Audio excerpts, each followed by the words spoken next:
Recibimos a Gisela Velázquez que nos viene a presentar una exposición que se llama Posicionamientos en torno a la lectura en el aula de filosofía.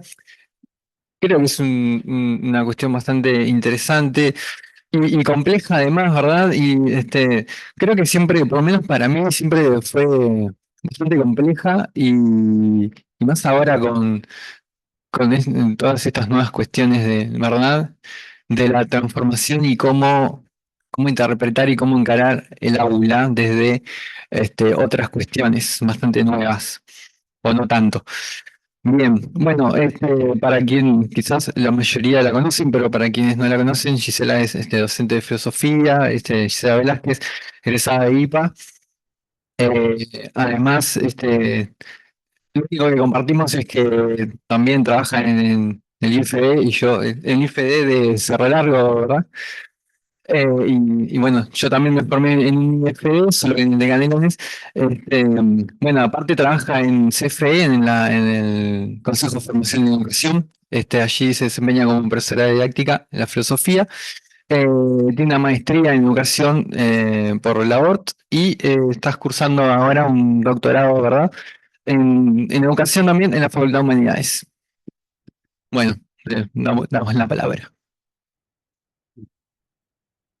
Bueno, buenas tardes. Un gusto compartir con ustedes esta hermosa jornada. Lo que traigo es alguna invitación a pensar desde el marco de la didáctica, y la filosofía. Es un recorte desde la lectura filosófica, eh, pensando en el marco también de la transformación educativa. Pero quiero hacer algunas aclaraciones previas, justamente porque toda presentación requiere un recorte. Pensar la lectura y la lectura filosófica no la quiero colocar en términos de oposición a otras formas de abordaje filosófica. O sea, quiero pensar y rescatar, o por qué no problematizar también la especificidad de lo filosófico o del saber filosófico, pero también no quiero caer en falsas oposiciones, porque también podemos trabajar desde, y lo hacemos como docentes de filosofía, con imágenes, con audios, con otras formas, ¿no?, de circulación del saber filosófico en el aula. Pero hoy quiero rescatar, y de forma bastante importante, el lugar de los textos filosóficos en nuestras aulas. ¿Sí? Porque quiero subrayar en este marco específico el lugar del saber y los textos, ¿no?, de nuestros filósofos y filósofas en nuestras aulas. Bien, lo que quiero hacer primero es traer un acontecimiento específico de este año en formación docente. Un acontecimiento que me generó preguntas, un acontecimiento de un estudiante que escuché en un aula de formación docente de este año, ¿sí?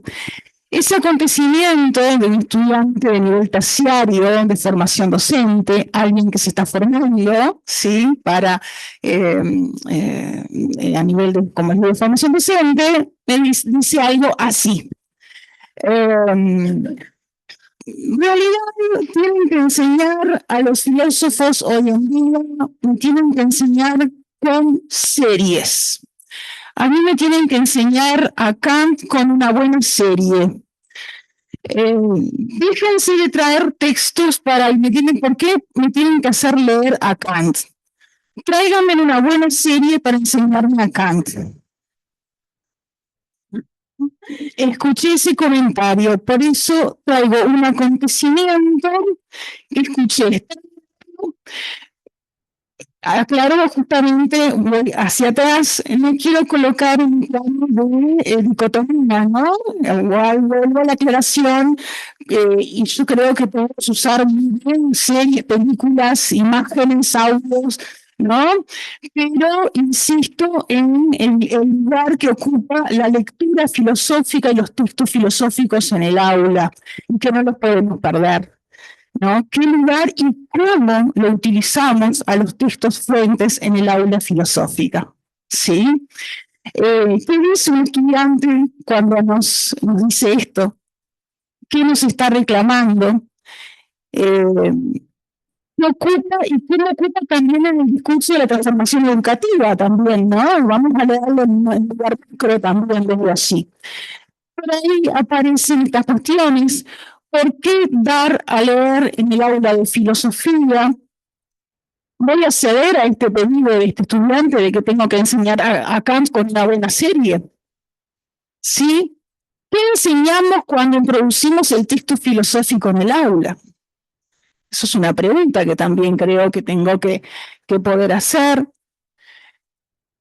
Creo que también tenemos que preguntar, ¿por qué leer textos fuentes?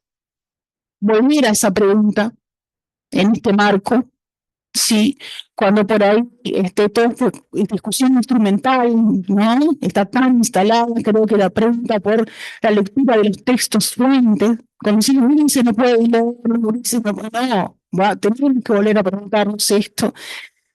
Y creo que la discusión de la especificidad filosófica lo que tenemos que dar es ¿qué es leer? Esa pregunta es una pregunta fundamental, como pregunta filosófica, ¿no? Así. Y por eso quiero compartir, que es uno de los fuentes que traigo para acá, de Gustavo Cantur. Yo el marco que voy a trabajar acá en mi formación, como pues, gentilmente me presentaron desde el psicoanálisis como psicóloga, desde la psicopedagogía, Gustavo Cantur, lectura y subjetividad en un diagnóstico psicopedagógico. Voy a trabajar hoy en parte con este marco, para trabajar los posicionamientos ante la lectura, y desde allí voy a prestar algunos conceptos para leerlos desde la filosofía. Y voy a leer, ya que estamos, ¿no? Voy a leer. Para algunos, leer es simplemente comprender lo que está escrito.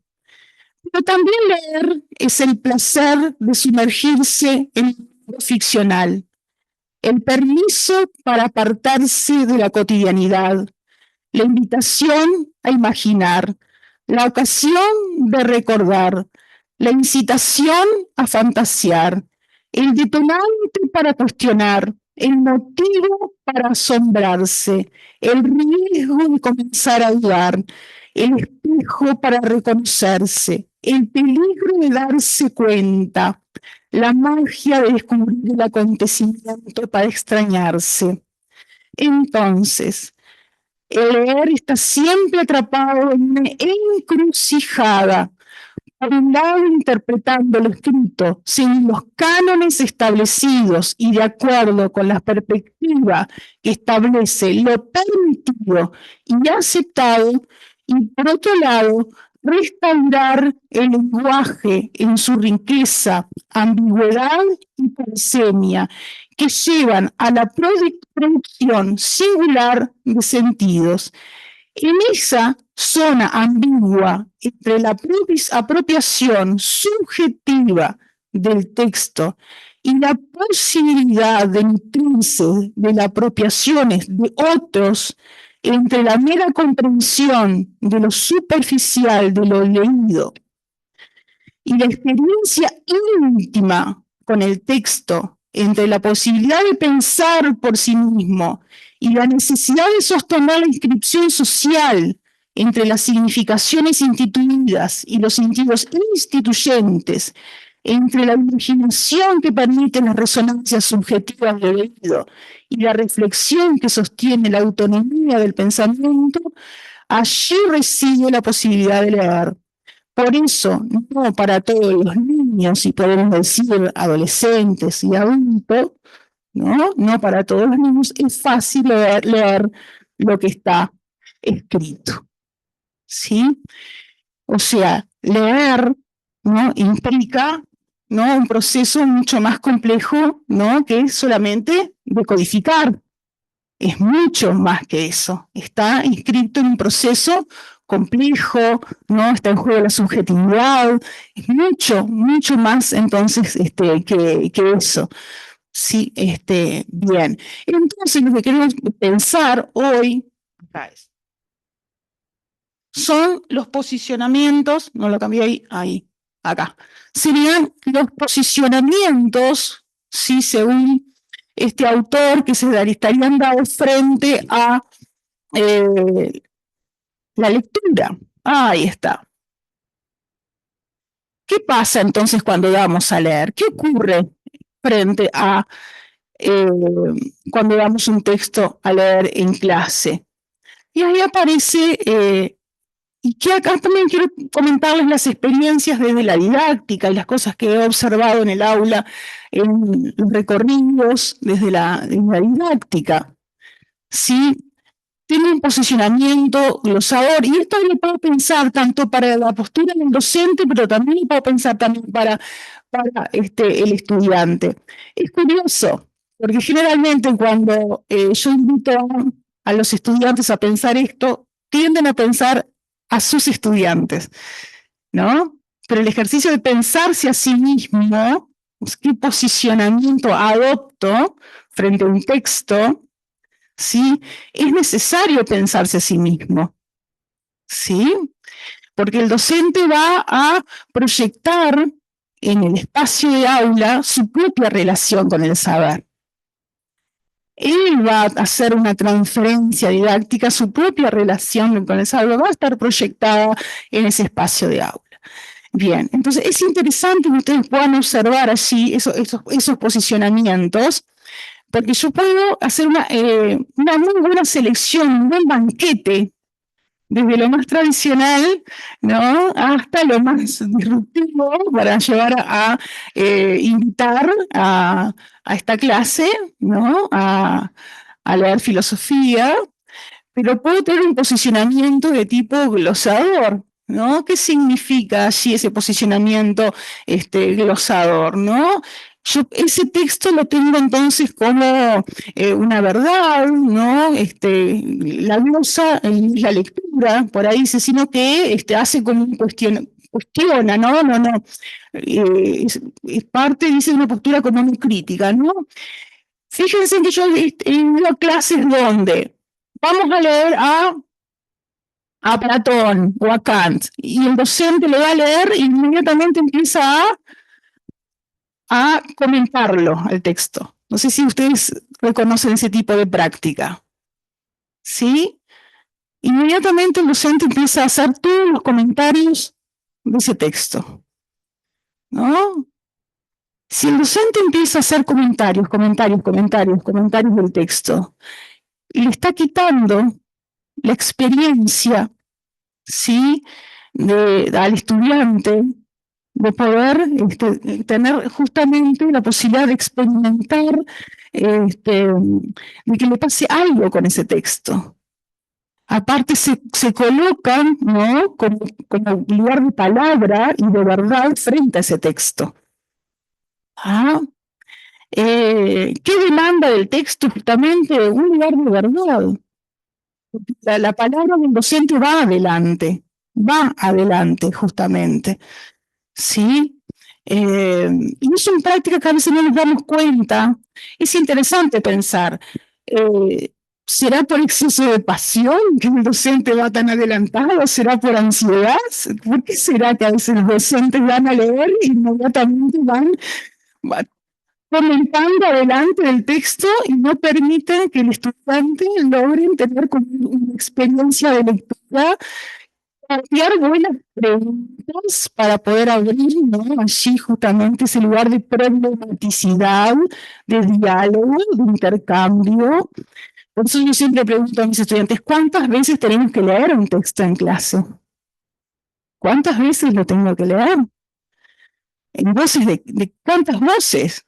Las voces de los estudiantes, las voces del docente. Realmente, yo se lo digo a los chilenos, tú ya lo leíste el texto, el estudiante no.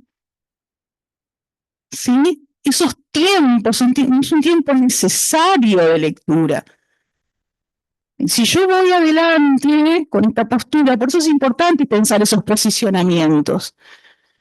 voy justamente, y ojo, que debes pensar esto, que desde el psicoanálisis puede ocupar un supuesto preconsciente, ¿no? No me doy cuenta que estoy posicionado en un lugar, ¿no? Donde voy adelante, sí, sin allanando ese camino. Pero del otro lado tengo justamente esa postura que Cantú le llama doxista, que es un vocero, ¿ah? Donde adelanta la interpretación. Pero esa interpretación es una interpretación, según este autor, una interpretación a título personal, ¿sí? Acá ya es como se mezcla y no aparece tanto, digamos, no aparece tanto nombrado el texto, sino ya a título, ¿no? Personal, ¿no?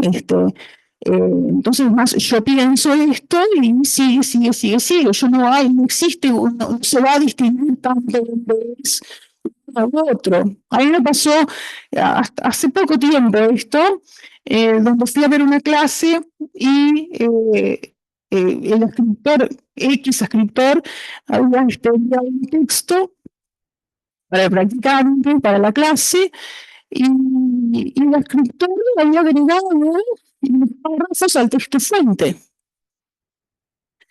Yo esto no entendía. ¿Esto qué es? Yo pregunté discretamente, no reconozco esto en el texto. Ah, no, pero yo le agrego, al texto yo le agrego unos pensamientos. ¿Cómo que le agrego unos pensamientos? Pero, esas cosas, ¿no? Entonces por ahí aparece lo que por allí de alguna forma se denomina como la manipulación, ¿no? En un sentido manipulación, no del texto, ¿sí? Que no queda claro hasta dónde es título personal y hasta dónde no es un texto fuente. Que se puede hacer desde la oralidad, en este caso, cuando es de forma escrita, es como es grave esto, ¿no? Pero bueno, la persona no tiene intención, ¿no?, de hacerlo, pero bueno, es una práctica en este caso, sucedió, ¿no? De hecho, ¿no? Y es como el vocero, ¿no? Vocero habla en nombre del filósofo o la filósofa, en definitiva, o sea, que es una representante desde ese lugar, ¿sí? Y tenemos como una postura intermedia allí, que sería el posicionamiento lector. ¿Ah? Ese posicionamiento lector en el que va a dialogar con el texto, ¿sí? Y demanda del texto justamente la posibilidad de pensar, ¿sí? Y habilita el pensamiento, porque da esos tiempos necesarios que habilitan, abre la posibilidad de pensar, de preguntar. Yo siempre digo a los estudiantes, traten de pensar bien las preguntas, sin supuestos, para el texto, porque eso es lo que da la posibilidad de pensar el texto, de dialogar con el texto, de leer varias veces el texto. Eso siempre, ¿no?, dan esos tiempos necesarios. Por ejemplo, los gurises no pueden leer filosofía. ¿Cuántas veces leíste el texto en clase? Una vez ya está, me rindo. No sirve, ¿no? Requiere una práctica, ¿no?, de dedicar, pensar con ellos, y esto es poner un tiempo reflexivo necesario, ¿no? En donde uno va realmente bien.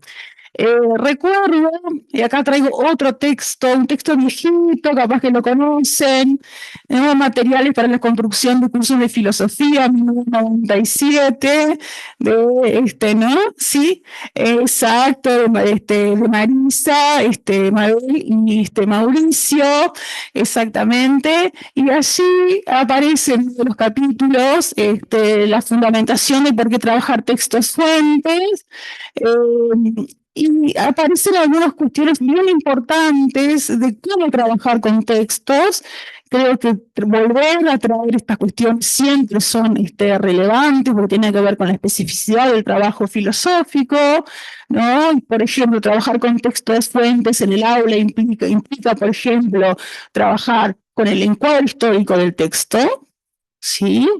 Implica trabajar con el contexto del texto, sí, también. Entonces yo pregunto, ¿cuántas veces lo hacemos? Porque a veces llevamos un fragmentito, ¿no? Un recorte de un fragmento y listo. Y vieron todo lo que implica trabajar, sí, en el contexto del texto, la profundización del texto.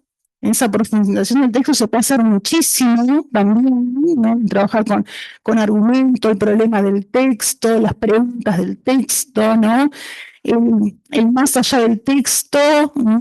También, ¿no? El subtexto del texto, el texto y el lector. Cada uno de ellos se puede ir como profundizando en niveles para ir justamente dándole profundidad a lo que ustedes quieren trabajar con ese filósofo o esa filósofa, que esto le da nada discutible en el aula, sino mucho movimiento y pensamiento, en definitiva, y actividades para poder recrear con, con sus con sus estudiantes allí. Bien. Bueno, y por último quería traerles de tres modalidades de un texto que estoy trabajando también, que es de Recalcati, de la hora de la clase por una erótica de la enseñanza, tres modelos de escuela para pensar vínculos en el aula, que pueden estar relacionados también. No lo cambié acá, no lo cambié allá. Que lo podemos pensar, esto es para pensar posiblemente qué sucede en el mundo de hoy, ¿no? Tenemos una escuela Edipo, pensando en un conflicto desde el psicoanálisis por un conflicto con la figura paterna, donde la autoridad está dada desde la verticalidad, ¿no? Y bueno, no parece nada que tenga nada que ver con el trabajo de la subjetividad no está, lo podemos relacionar con el primer modelo, por ejemplo, ¿no? Pero me interesa destacar el segundo, ¿no? Este modelo de escuela Narciso, porque ahí aparece algo que es el hipercognitivismo. Ese hipercognitivismo nos puede llevar o representar a este modelo actual. Fíjense ahí que aparece el tema de la poca tolerancia, la frustración, aparece también la resolución de problemas, ¿no? Que son palabras que resuenan bastante en el mundo de hoy.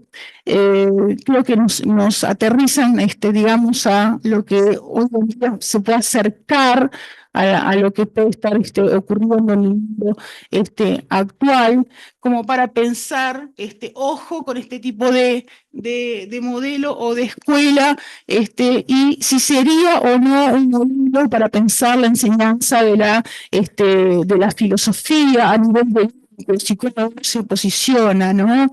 Me parece que podría ser como algo interesante. Y por último, una escuela Telemaco, donde también si bien existe una confusión a nivel generacional, aparece el deseo y la búsqueda, ¿sí? Y esa búsqueda, ese deseo para la filosofía es fundamental, ¿no? La búsqueda y el deseo tiene que estar, ¿no? Yo creo que eso es importante, ¿no? Porque la ausencia y la búsqueda del saber es motor para la filosofía, ¿no? Y creo que esto podría ser interesante para reubicarnos de repente en el mapa, un mapa actual. Y como cita, pensando un poquito esto, traigo esto para compartirles brevemente. La dimensión de la experiencia queda totalmente despachada por un saber preta-porter siempre disponible, que de hecho genera anorexia mental, rechazado de la búsqueda del conocimiento en el nombre de su adquisición sin esfuerzo. cuanto más parece desapegarse el sujeto de la práctica lenta, la lectura, más se muestra permanentemente conectado con el gran otro de la red que promete un saber siempre disponible y de inmediato. ¿Ah? Acá aparece justamente, si bien es una crítica, sin caer obviamente en cuestiones dualistas, ¿no? La anorexia mental, ¿no? Y el tema de la pobreza de la lectura, ¿no? Que no podemos perder o dejarnos llevar, no dejar de lado la lectura filosófica, porque la lectura filosófica es importante, no la podemos perder de vista de nuestras aulas, ¿no? Por nuevos planes o nuevas cuestiones, ¿sí? Que suplanten el lugar de la lectura en nuestras aulas, que es muy importante. ¿Sí? Bien. Leer es entonces imaginar nuevos campos de sentidos posibles, diferentes de los instituidos, y abrirse al cuestionamiento reflexivo de lo dado, incluso al cuestionamiento de la propia identidad. La lectura puede generar esto. Los chiquilines pueden leer filosofía, los gurises pueden, si nosotros tenemos las estrategias, ¿no? Y hacemos las preguntas y tenemos el tiempo y nos cuestionamos sobre nuestros propios posicionamientos. Nosotros nos podemos cuestionar y la crítica tiene que estar también hacia nosotros para poder revisar cuáles son nuestros propios posicionamientos al respecto. Bueno, muchas gracias.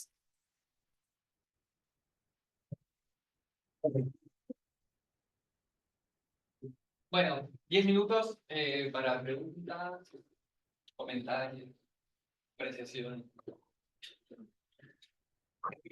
Bueno, Gisela, Sí, está prendido. ¿está prendido? Ah, bueno.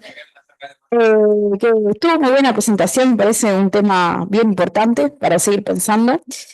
Y en realidad te voy a hacer una pregunta como abogado del diablo, porque yo digo, amo leer filosofía, me parece que todos deberíamos hacerlo. Pero, ¿qué diferencia hay en esto de leer un texto de filosofía, texto fuente, a leer, porque cuando estoy leyendo una serie, la serie de Kant que estamos hablando, hay una lectura de esa serie. Entonces, ¿por qué sigue valiendo la pena leer a Kant y trabajar la serie en todo caso y no leer la serie de una? ¿Me explico? Estoy muy a los ponchazos con mi pregunta, pero digo porque también, digo, yo estoy nueva en esto de la didáctica y pensando en estas posibles preguntas, por eso lo abogado del diablo, ¿no? Entonces, eso. No son excluyentes, ¿no? Yo creo que la serie se puede ver. Lo que pasa es que yo decía que este chiquilín decía que se tienen que actualizar y dejar de leer filosofía. No, ahí está el tema. Yo diría que se lee y se ve la serie, las dos cosas, ¿no? Porque ¿por qué dejar de leer? Hay los procesos psicológicos que se dan en la lectura, ¿no? Ahí está la cuestión, ¿sí? Son diferentes, ¿sí? A los que se dan solamente en otras cosas que no se van a dar viendo una serie. Ahí están las cuestiones, totalmente. Por ahí.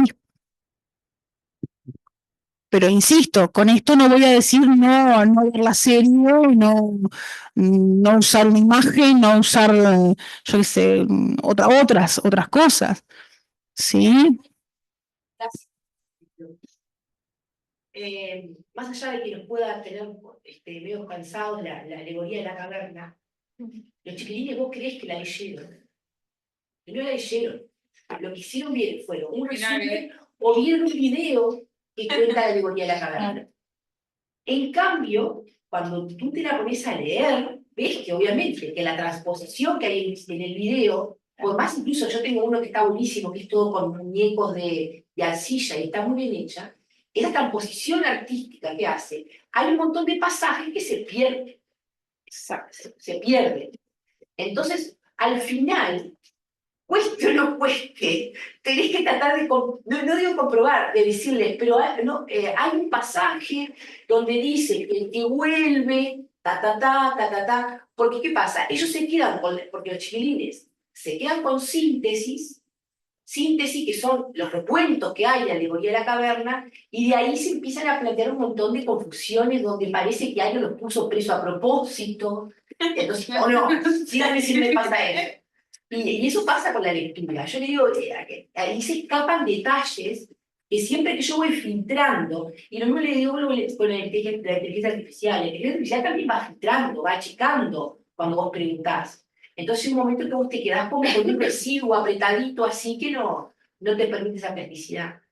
Ahora, no es una excusa, pero a mí me sigue pasando que, por ejemplo, hice una selección de un texto de esta muchacha argentina, ahora española, Marina Garcés. y yo les digo a ellos de masticar, lo que uno tiene que masticar el texto, pero está brava la masticada del texto con los chiquilines, está brava la masticada del texto, porque a veces vos querés hacer ese ejercicio y no podés tampoco montar una clase de entretenimiento continua, ¿no? Es decir, a ellos, es decir, el detenerse en los procesos es un problema en la actualidad. La era del clic, ¿no? Claro, pero eso es complejo. Pero yo me valorizo el texto y sigo llevando el texto. Claro. Pero a veces me doy cuenta que los vamos a achicar. Los vamos a achicar. Bien.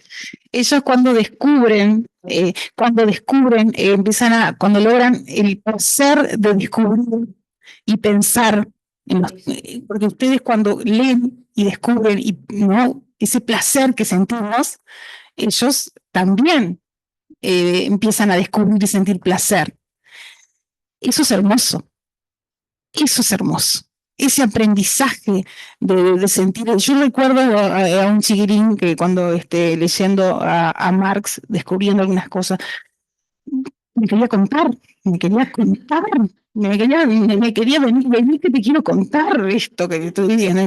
La emoción, claro, es cuando uno empieza a descubrir cosas, cuando leemos que nos empieza, no, leo algo y quiero compartir algo. Entonces, esa pasión, la búsqueda, eso lo encontramos en los textos. Entonces, creo que eso como nos pasa en poder también, que no tengan esa experiencia. Lo podemos tener con una película, la podemos tener con una película, lo podemos también, pero la lectura, ¿no? De esa transmisión, ¿no? De la tradición filosófica que está ahí. Y está ahí para poder experimentarla, ¿no? Y ofrecerla a los estudiantes. Eso no podemos privar a los chiquilines de esa experiencia tan rica. Compañero ya tenía el micrófono hace rato. No, si querés, no importa. No, en realidad yo quería preguntarte porque me quedó resonando el tema del trabajo de los textos fuentes, ¿no? Y el hecho de que te parezca como extraño o mal, si se quiere, que un profesor escritor haya como sumado algo al texto. Yo siempre tengo algo en la cabeza que es como la transposición didáctica, ¿no? A veces me es como bastante complicado que los gurises despierten esa pasión por el saber o por el conocimiento con el texto fuente, ponele de Marx, no sé, llevándole el Capital para que lo lean. Y creo que es una de las funciones del docente como bajar a veces unos contenidos, o quizás bajar no es la palabra, pero digo, sintetizar, hacer más ameno, transponer justamente los contenidos para que los estudiantes puedan tener ese acercamiento. También me parece que es parte de reconocer a veces las condiciones en las que se dan los actos educativos. Entonces, nada, me quedó resonando eso como más viniendo de una profesora de formación docente, digo, para mí es valorable a veces la transposición didáctica, sí, claramente se deben trabajar los textos fuentes, pero el tomarse el trabajo de bajar ese contenido para trabajarlo en una clase, también me parece valorable. Y nada, quería preguntarte eso, digo, ¿cuál es la fundamentación o el pensamiento que hay detrás de eso? Porque también me interpela, digo, y me enriquece en cierto punto. Sí, son puntos de vista. Lo que tú traes se justifica en ese lugar. desde la noción de transposición didáctica. O sea, se justifica, bueno, yo necesito justificar, reducir esto para que el otro lo pueda entender. Seguramente el docente lo que hizo hizo eso. Yo necesito que este contenido sea, mis estudiantes lo puedan leer. Lo que hizo fue eso. ¿Ah? Pero eso desde una línea argumental. Pero desde otro punto de vista, ¿no? Yo te puedo decir, ¿no? que la transposición didáctica, yo estoy de alguna forma deformando un saber, ¿no? Y lo estoy ofreciendo, digamos, en su condición como tal, desde ese lugar. Y te dice yo, tú no lo puedes leer, sí, como ese saber, como tal como lo escribió este filósofo, para ser pensado. Sí, yo puedo hacer como docente una buena selección de textos. Yo creo que ahí como profe, yo te voy a dar a leer Segato. Yo, por ejemplo, en quinto, hace 2 años atrás, digo, bueno, los gurises puedan leer a Rita Segato. Tuve que hacer una buena selección de textos. ¿Ah? Y trabajar con texto, todo esto, ¿no? Para que, todas esas cuestiones. ¿Ah? Para que puedas hacer una exposición, un trabajo interesante en el liceo, tanto, pero buena selección de textos. Y todo este recorrido, el contexto del texto, todo eso que leer una vez, dos, es todo un camino para que ellos realicen toda esa construcción. Es un camino arduo, no es un camino sencillo. Pero son supuestos didácticos, porque ahí tenés como dos concepciones didácticas, porque la didáctica también parte de distintas concepciones. Lo que tú decís es una. Yo parto de otro supuesto distinto de la didáctica. ¿Ah?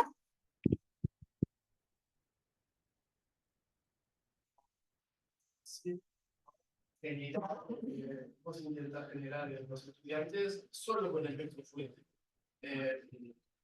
Y me parece que también hay que confiar en el criterio del docente a la hora de transponer esos contenidos. O sea, claramente puede haber mejores interpretaciones o peores, pero siempre el texto está atravesado por la interpretación que vos lees.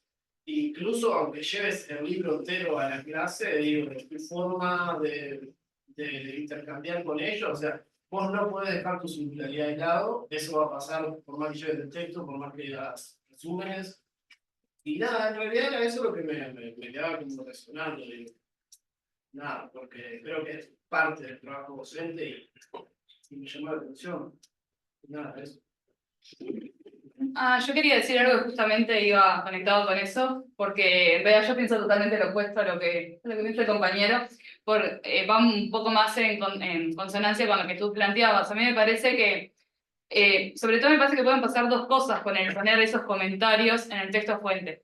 Primero, que el chiquilín a veces no tiene, o uno está entreverado, uno como adolescente también, no sabes exactamente discernir, por más que esté específico que es un comentario del docente, qué es texto fuente y qué es del docente. Y me parece también que le quitas la posibilidad de que genere en algún momento, y que es un proceso que de repente a uno le cuesta, ¿no? Que no es que lo generas enseguida, pero esa maravilla de cuando descubrís el proceso de pensamiento del autor. No sé, yo lo recuerdo como yo estudiante de quinto año, estando sola en mi casa, leyendo una selección que hizo mi docente de Descartes, y en un momento fue como, me hizo la cabeza y me estalló porque entendí que estaba diciendo Descartes, que pasaba tal cosa y que no sé qué, y por qué traía el genio maligno. Y claro, hice como un insight y lo hice solita con el texto fuente. Obviamente, la transposición didáctica para mí, ¿dónde estaba? En que no fue que yo me enfrentaba por primera vez al texto. Ya lo había trabajado con el docente, en clase, lo habíamos comentado, habíamos dialogado, pero incluso eso también no es una decisión didáctica. Yo, por ejemplo, los repartidos son texto fuente seleccionado, pero puro, sin ningún comentario. Porque me parece que el hecho también de que tengan los comentarios le quita valor al momento de la clase, porque genera también a veces que, bueno, no es necesario que yo esté prestando atención a lo que pasa en la clase, no es necesario que yo esté rayando el texto y sacando apuntes, porque después voy a ir al repartido y voy a ir a encontrar la interpretación del texto. En cambio, me parece que es como que genera, yo lo entiendo así, genera primero como un tema de, bueno, de estar en contacto realmente, por más que sea una selección, con lo que dijo un pensador, con lo que dijo alguien y ser como fiel a eso. Y después me parece que genera el hecho de que la clase sea valiosa porque en la clase yo con mis compañeros haciendo lectura del texto puedo comenzar a entender el texto y después también lo puedo entender cuando estoy solo en mi casa. O sea, y con esto no quito que después pueda mirar el video y la película, etcétera, etcétera. Pero en mi caso también entiendo que es una posición didáctica, pero soy defensora de eso. El texto fuente tiene como una potencialidad en sí mismo, me parece. Disculpas, lo que está bueno en ese sentido es una buena selección de texto y muy buenas preguntas para el texto. Yo siempre digo, buena selección de texto y muy buenas preguntas para pensar el texto. Listo. Creo que con eso, ¿no? No necesito los comentarios, ¿no? O sea, buenas preguntas, ¿no? Obviamente trabajar, ¿no? Lo que vimos allí en cuanto a contexto, la conceptualización, evidentemente, pero creo que buenas preguntas, buena selección de textos y con esa base creo que es excelente desde esta concepción didáctica, obviamente, que estamos trabajando. Mi comentario viene por lo que yo llamaría la tentación de la transparencia. Ese presunto automandato del docente de que no puedo darle a leer cualquier cosa. Tengo que elegir algo que pueda entender. Hay un presupuesto de una inteligibilidad limitada de base, donde el otro no va a entender necesariamente lo que yo entiendo, pero no porque discrepemos en la interpretación o un trabajo hermenéutico diferencial o qué sé yo, sino porque el otro todavía no sabe leer muy bien. Y creo que eso es un problema que está como supuesto a muchas de nuestras tareas didácticas amorosas y esforzadas de recortar, de recortar, de recortar, en una especie de cut and paste de unidades que pierden el sentido en pos de una claridad supuesta. Yo creo que hay que retomar el doloroso trabajo de leer filosofía. No es fácil leer filosofía. Podemos discutir la gradación posible de la lectura, pero yo veo una tijera y me empiezo a poner nervioso siempre. Bueno, elegir textos que tengan un capítulo, cuanti menos, yo qué sé, no voy a dar el Timeo, pero elijo yo qué sé, el libro tal, y capaz que me lleva los 6 meses del curso, pero más vale bien masticado un capítulo de 5, vamos a poner uno fácil, Maquiavelo, 5 capítulos del Príncipe, y me va a llevar mucho tiempo, que 25 fragmentos donde cubra el feminismo, las negritudes, a ver, no, yo honestamente, en serio, es una convicción que la tuve de siempre y que entiendo que la transparencia está demandada en la cultura presente. Por la filosofía, si hay algo que no es transparente. Es muy difícil leer filosofía en el nivel pretendido del lector que vos ponías. No es que seamos malintencionados, pero no creo que eduquemos el pensamiento con la tijera en la mano y ni que hablar con glosas que pasan por ayudas.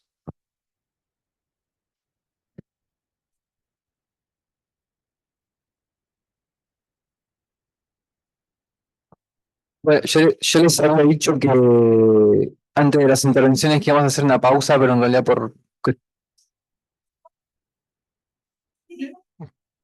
Tenemos una cuestión cuestiones de tiempo vamos a seguir de largo, vamos a hacer pausa. Las dos cosas van ligadas, exacto. Además de que son otras temporalidades las que se manejan, y ya estamos todos tan rápido que ante el ruido, silencio. Ante la imagen, la imaginación mental, porque son otros procesos. Exacto. Pero simplemente gracias. Ella había levantado la mano, por muy largo. Breve, muy breve. No le contamos de lo que viene. Ahí va. ¿A qué? No, que de acuerdo con Mario y me hizo acordar a las ideas de Ferreira, no sé si se acuerdan estas ideas pedagógicas, pensar por escalonamiento o por penetrabilidad. Escalonamiento es justamente dar lo que se supone que el otro va a entender, arreglado para que entienda, por ejemplo, un cuentito, ¿no? Y por penetrabilidad, algo que es susceptible de ser entendido, tampoco que no pueda entender, pero que es una pieza, es una fuente, ¿no? Una pieza literaria, filosófica, yo qué sé, soneto, una pieza musical, que de repente no se entiende del todo, pero genera un fragmento que eso queda en el sujeto y va formándose por dentro, ¿no? Hasta que en un momento aflora la comprensión, no tiene por qué ser inmediata, pero genera, desde el punto de vista de los efectos educativos, es muchísimo mejor.